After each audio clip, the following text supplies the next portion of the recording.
Assalamualaikum warahmatullahi wabarakatuh.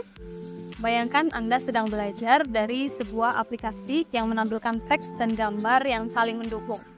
Materi jadi terasa lebih mudah dipahami dan juga diingat. Inilah kekuatan dari prinsip-prinsip multimedia.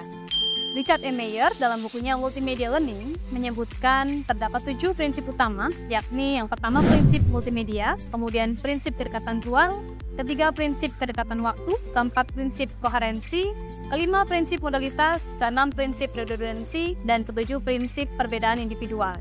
Mari kita bahas lebih dalam tentang ketujuh prinsip tersebut.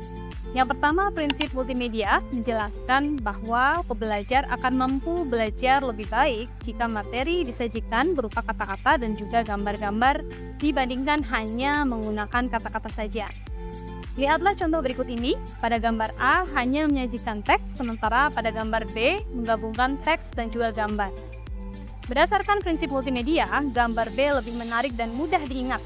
Ini karena informasi yang disajikan dalam bentuk teks dan gambar akan disimpan sebagai pesan verbal dan piktorial, membangun hubungan di antara keduanya. Kedua, prinsip kedekatan ruang atau spatial contiguity principle. Pembelajar akan mampu belajar lebih baik jika kata-kata dan gambar disajikan secara berdekatan dalam satu halaman atau satu layar.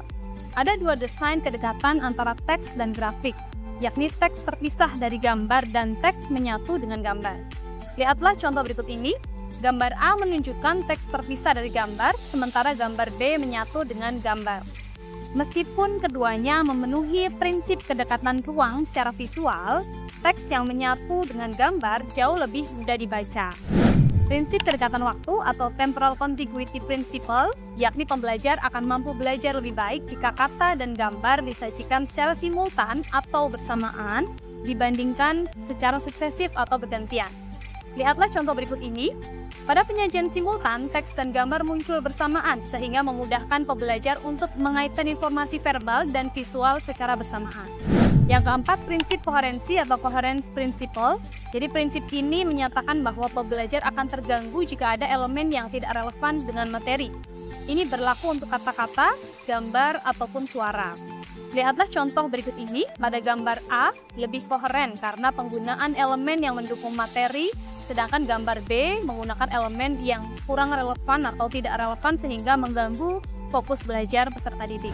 Kelima, prinsip modalitas atau modality principle. Pembelajar akan belajar lebih baik jika kata-kata disajikan sebagai audio dibandingkan teks yang tercetak. Animasi dengan narasi audio lebih efektif daripada animasi dengan teks on screen. Lihatlah contoh berikut ini.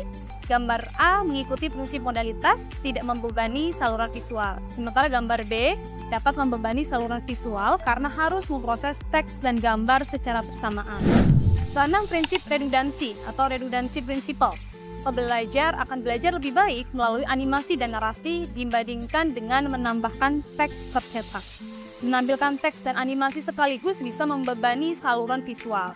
Ketujuh, prinsip perbedaan individual atau individual differences principle. Pengaruh desain multimedia akan lebih kuat pada pembelajar dengan pengetahuan rendah dan kemampuan spasial yang tinggi, serta multimedia akan lebih efektif bagi siswa yang belum mempelajari materi, bukan untuk mengulang atau remedial. Nah, demikianlah penjelasan tentang penerapan 7 prinsip dalam pengembangan multimedia pembelajaran interaktif. Dengan memahami dan menerapkan prinsip-prinsip ini akan membantu kita dalam merancang multimedia pembelajaran yang lebih efektif. Terima kasih sudah menonton. Sampai jumpa di video berikutnya.